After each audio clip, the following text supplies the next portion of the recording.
Gloria a Dios. Estamos continuando con el estudio de la palabra de Dios. Estamos empezando un nuevo estudio basado en el capítulo 4. Vamos a leer una vez más lo que dice el versículo 1. Dice: yo pues preso en el Señor, os ruego que andéis como es digno de la vocación con que fuisteis llamados. Pablo está escribiendo desde la cárcel esta carta a la iglesia de los Éfesos. Y quiero leer este versículo en la Nueva Traducción Viviente. Dice de esta manera: por lo tanto, yo prisionero por servir al Señor, les suplico que lleven una vida digna del llamado que han recibido de Dios, porque en verdad han sido llamados. Pablo está suplicando, a pesar de que él está encerrado por servir a Dios. Él se llama o se denomina Pablo prisionero de Cristo. No dice soy prisionero de los romanos. Él dice Pablo prisionero de Cristo. A pesar de esa condición, él tiene la valentía de alentar a los hermanos a que sigan adelante. Y él les suplica, le dice: os ruego, suplico que anden de acuerdo a lo que ustedes han sido llamados. Todo creyente tiene una vocación con la cual han sido llamados. He mencionado una ilustración maravillosa de un hombre que tomó el huevo de un águila y lo puso junto al huevo de una gallina que estaba incubando. Cuando salieron los pollitos, también salió el aguilucho, y él creía que era un pollito y hacía todo lo que el pollito hacía. Pero cierto día cambió su destino para él, cuando se dio cuenta que él no era un pollo sino un águila. Él vio un águila raudamente que estaba surcando sobre los cielos, y él dijo: soy águila y no pollo. Y de pronto comenzó a volar. Es así, mi estimado hermano en Cristo. Tú eres un hijo de Dios. Tú no eres un fracasado. Tú no eres un derrotado. Tú no eres un gusano o un trapo de inmundicia. Tú eres algo valioso para Dios. Tú eres la niña de los ojos de Dios. Tú eres una nueva criatura en Cristo Jesús. Tú estás en la verdad. Tú has sido sellado con el Espíritu Santo. Dios te da la capacidad, el poder para seguir adelante. Todo creyente tiene un poder tremendo dentro de él. Si tú llegas a descubrir lo que realmente significa el Espíritu Santo, tú vas a tener victoria en tu vida. El Espíritu Santo, ese dunamis, esa energía, ese kratos que operó en el ministerio del Señor Jesucristo, que lo resucitó, lo sentó a la diestra de Dios y Padre. Ese espíritu que operó en el ministerio de Pablo, ese espíritu fue derramado en el día Pentecostés. Todo creyente que aceptó a Cristo tiene a ese espíritu. Hay un poder tremendo dentro de nosotros. Si tú llegas a descubrir, como dijo Jesús, conocerás la verdad y la verdad os hará libre. Y Satanás no podrá contra ti, porque tú conoces la verdad y la verdad prevalece. Entonces continuemos con este capítulo 4. Vamos a ver 7 cualidades o características del creyente. Está aquí en el verso 1 hasta el 4. Vamos a ver acerca de la humildad, acerca de la tolerancia, acerca de mansedumbre, acerca de la paciencia. 4, tolerancia. 5, acerca del amor, y acerca de solicitud, y acerca de la paz. Todo creyente debe de saber cómo mantener la unidad. Recuerdan que Dios el Padre es uno, pero está manifestado en 3 personas: el Padre, el Hijo y el Espíritu Santo. Hay un mutuo acuerdo, una armonía dentro de ellos. Por ejemplo, el Padre, el Hijo y el Espíritu Santo, ellos planificaron, diseñaron para que la iglesia fuese santo sin mancha delante de Él desde antes de la fundación del mundo. La iglesia comenzó en el corazón de Dios desde antes de la fundación del mundo. Ya la iglesia existía.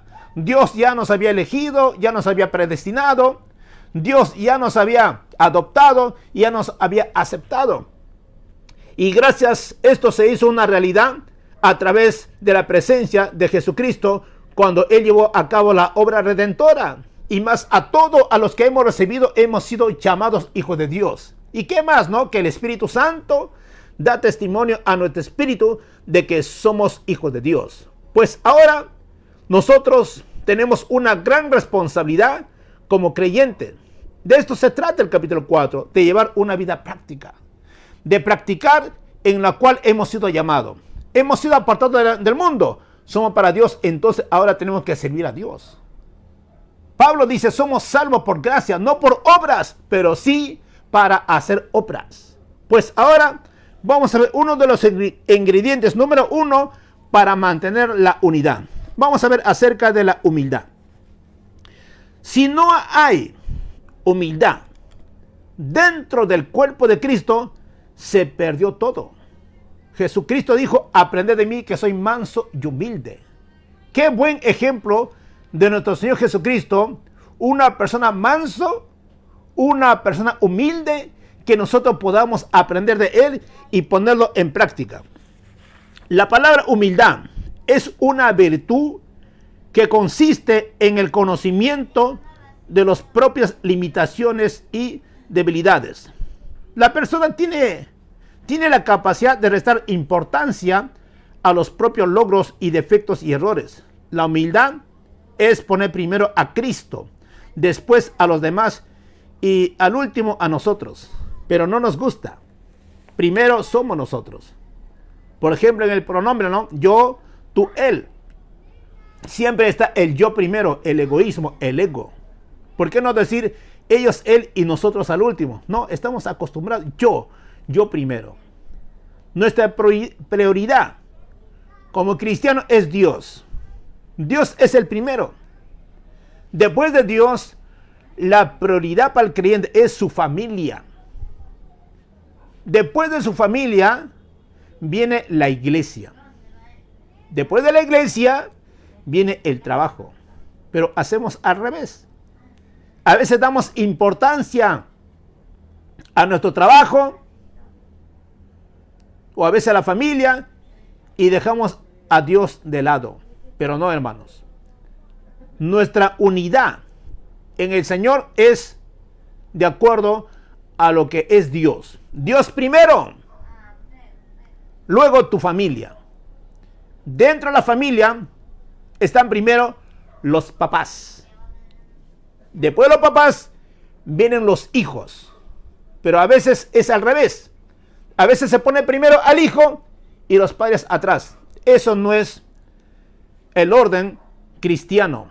El orden cristiano ante Dios es Dios primero, luego tus padres, luego vienen los hijos y luego recién ahí viene la iglesia. A veces mucho, por estar tan enfocado en la iglesia, se olvidan de la familia, se olvidan del rol como padres o como hijos. Hay un rol, hay un orden y luego el trabajo. Todo es equilibrado, pero todo en su orden. Cuando existe orden, hay armonía. Entonces, la primera cualidad o características para mantener la unidad dentro del cuerpo de Cristo es esencial que debe haber la humildad. La humildad, hermano, es opuesto a la soberbia. La persona humilde reconoce su dependencia de Dios. No busca el dominio sobre sus semejantes, sin que aprendan a darle valor por encima de sí mismo. No.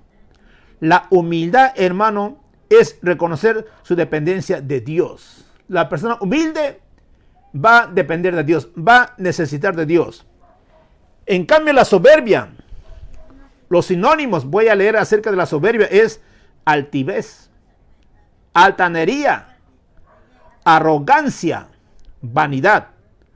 La soberbia se conecta con el deseo de ser preferido por otros, basándose en la satisfacción de la propia vanidad del yo o del ego.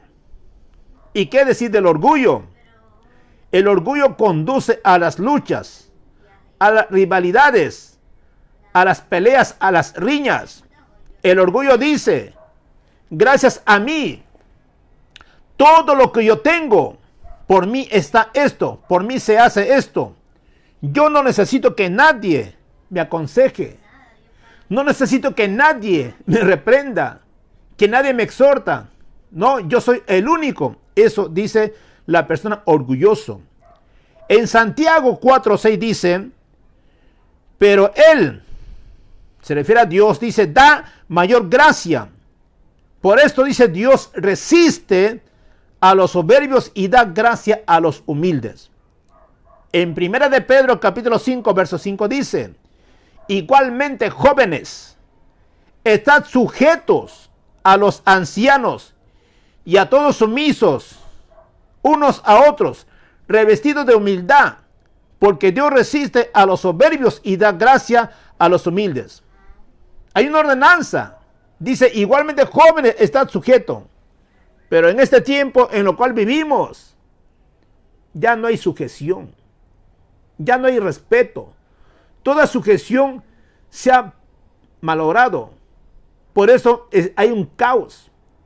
Si hubiera sujeción, entendiéramos el valor, el compromiso de lo que significa, Dios mostraría la paz dentro de nosotros. Más adelante vamos a ver cuando llegamos al capítulo 5, que nos habla acerca del sometimiento unos a otros. Todos tienen que estar sumisos. No, yo no tengo, no, todos. Sea pastor, sea maestro, ministro, sea quien sea, todos tienen que estar sujetos unos a otros, porque así lo ordena la palabra de Dios.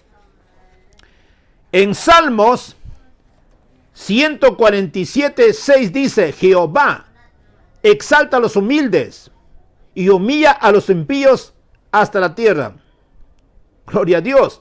Isaías 57:15 dice, porque así dijo el alto y sublime, el que habita la eternidad y cuyo nombre es el santo, yo habito en la altura y la santidad, y con el que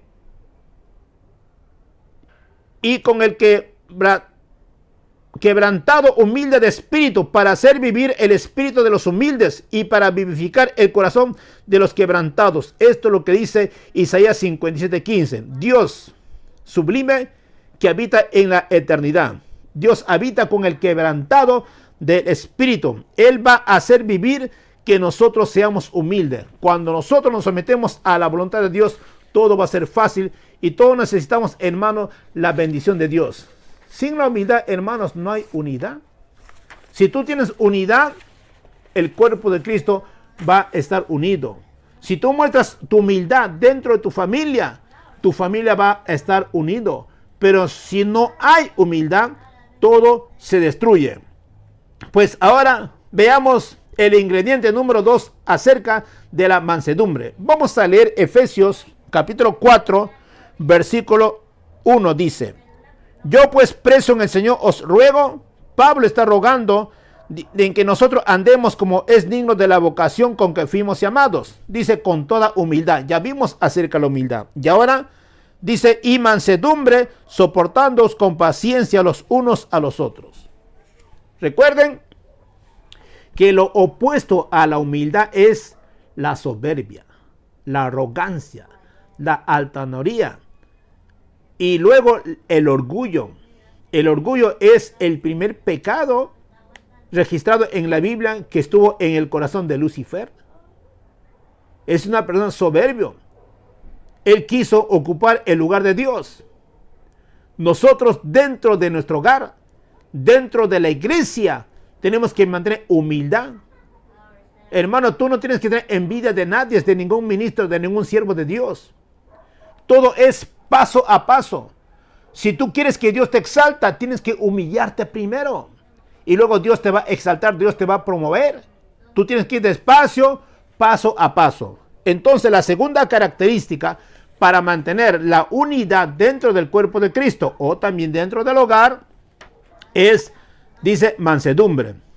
Y esta mansedumbre es uno de los frutos del Espíritu. Usted puede ver en el libro de Gálatas capítulo 5, 22.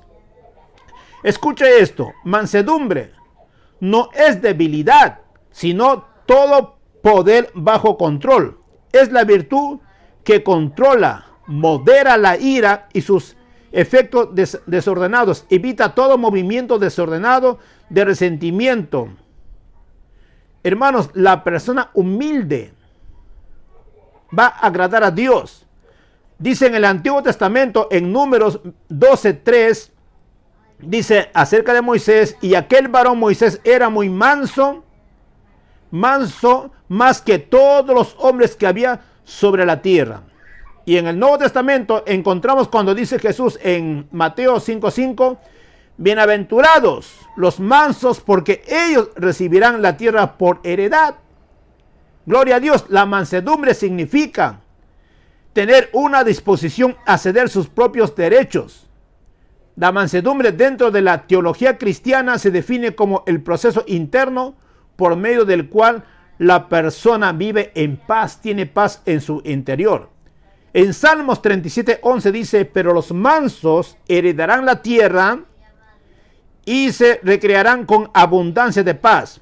Eclesiastés capítulo 10 verso 4 dice: si el espíritu del príncipe se exaltare contra ti, no dejes tu lugar, porque la mansedumbre hará cesar grandes ofensas. Gloria a Dios. A veces, cuando hay riñas, conflictos, peleas, pero si una persona tuviera mansedumbre, esta persona es como un balde de agua que va a apagar los fuegos. Pero cuando dos personas se chocan en un confrontamiento, cuando no hay entendimiento, entonces esto causa una explosión. Y esto es dañino para el cuerpo de Cristo o para la familia.